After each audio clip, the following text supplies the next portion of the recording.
Nato a Milano il 26 giugno 1933 da una famiglia di tradizione musicale, Claudio Abbado ha raccolto nel corso degli anni Ottanta riconoscimenti internazionali che l'hanno proiettato in una dimensione di prestigio e di fama concessa a pochissimi altri musicisti nello scorso secolo.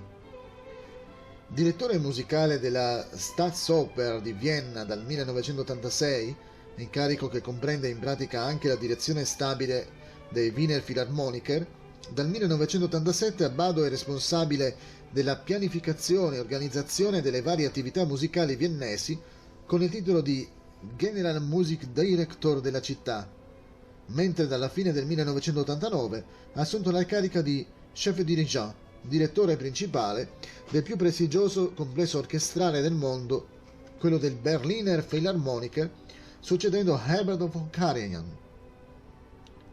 In questa ascesa Abbado non ha tuttavia sacrificato la sua originale impronta artistica e intellettuale, rivolta contro ogni tipo di superficialità. Ha infatti puntato sulla rivalutazione di autori misconosciuti nei loro valori autentici, come il Rossini buffo o il Verdi maturo.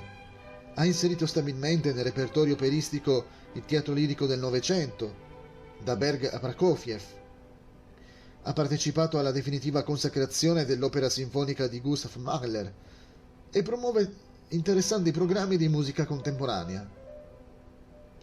Questo complessivo progetto culturale sarebbe però rimasto lettera morta se Abbado non lo avesse integrato con l'attivissimo lavoro organizzativo compiuto nel lungo periodo in cui è stato direttore stabile del Teatro alla Scala di Milano, dal 1968 al 1986, nel felice sodalizio con la London Symphony Orchestra, ma soprattutto nel ruolo di ispiratore svolto nei confronti della European Community Youth Orchestra.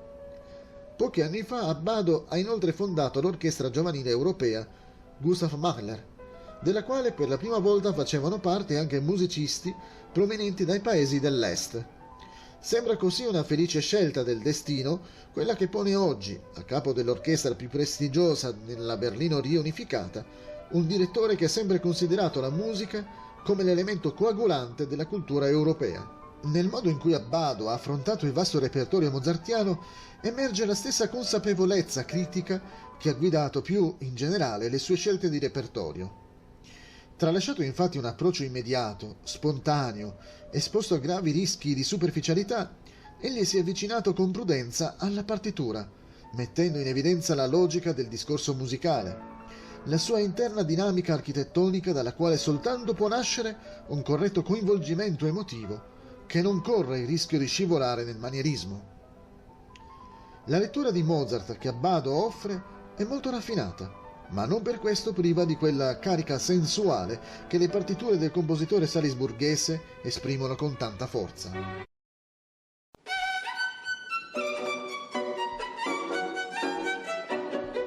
Nato a Torino il 26 settembre 1941, Salvatore Accardo aveva solo 14 anni quando vinse il suo primo concorso internazionale a Vercelli. 15 quando trionfò nel severo concorso di Ginevra. 16, infine, quando stupì pubblico e giuria nel Paganini di Genova, con il quale approdò a un'improvvisa celebrità. Tuttavia, ciò che subito sbalordì in lui non fu soltanto la capacità tecnica, né la resistenza con la quale affrontava la straordinaria serie di difficoltà e di acrobazie proposte dai brani di Paganini, ma il modo con cui riusciva a evidenziare in ciascun brano valori musicali indipendenti dal virtuosismo.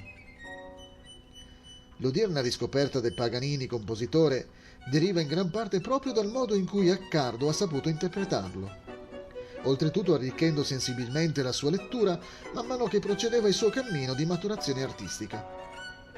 Un cammino proseguito in territori anche diversi da quello di partenza. L'ex bambino prodigio non è rimasto prigioniero della sua strabiliante facilità tecnica, della sua capacità istintiva di destreggiarsi fra le corde, ma ha allargato notevolmente le sue esperienze. Accardo si è impegnato nella direzione d'orchestra, affrontando prima piccoli complessi di formato settecentesco e quindi più ampie formazioni d'opera e di repertorio ottocentesco.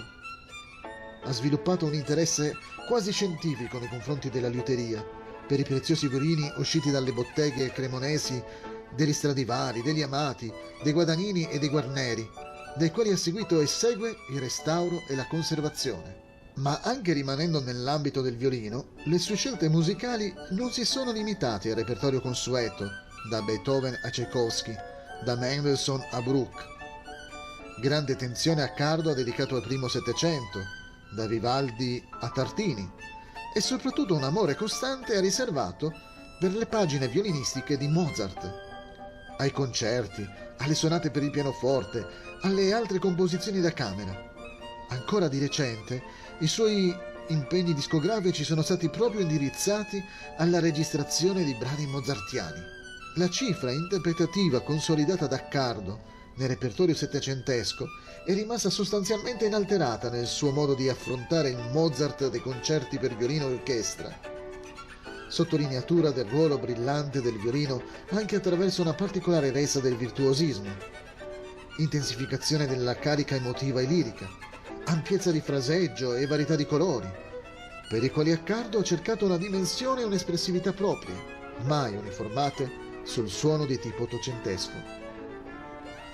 Del resto, bisogna ricordare che queste composizioni risalgono ancora agli anni di salisburghesi di Mozart, al periodo compreso fra il 1775 e il 1778, e in effetti consentono un tipo di lettura che le comprenda sullo sfondo del concertismo settecentesco, senza riferimenti a precoci suggestioni romantiche. L'attività artistica di Ettore Gracis, nato a La Spezia il 24 settembre 1915, si è rivolta soprattutto verso due sfere di interesse apparentemente lontane tra loro, ma in realtà spesso contigue nell'esperienza dei musicisti italiani del nostro tempo, sia a livello di interpretazione sia a livello di riferimenti teorici, il 6-700 e la produzione contemporanea. La sua carriera lo ha così portato da un lato a dirigere il complesso strumentale veneziano Benedetto Marcello e a proporre in concerto opere di autori anche di scarsa rinomanza, dall'altro ad assumere incarichi stabili al Festival di Musica Contemporanea di Venezia e ai Pomeriggi Musicali di Milano. A Mozart si avvicinò in teatro, negli anni in cui fu direttore stabile della Fenice di Venezia, 1959-74, ma soprattutto in ambito strumentale, dirigendo con regolarità sinfonie e concerti alla guida di numerose e prestigiose orchestre nazionali e internazionali. Nel suo modo di leggere il patrimonio musicale settecentesco si coglie comunque un riflesso di quell'attenzione per la forma e per l'analisi del materiale sonoro che caratterizza molta produzione contemporanea. In questo senso si può dire che il suo modo di interpretare Mozart si coordina perfettamente a quanto Accardo ricerca sotto il profilo dell'espressività del colore sonoro, poiché lascia al violino lo spazio di cui ha bisogno e tiene nell'orchestra una condotta di inappuntabile correttezza.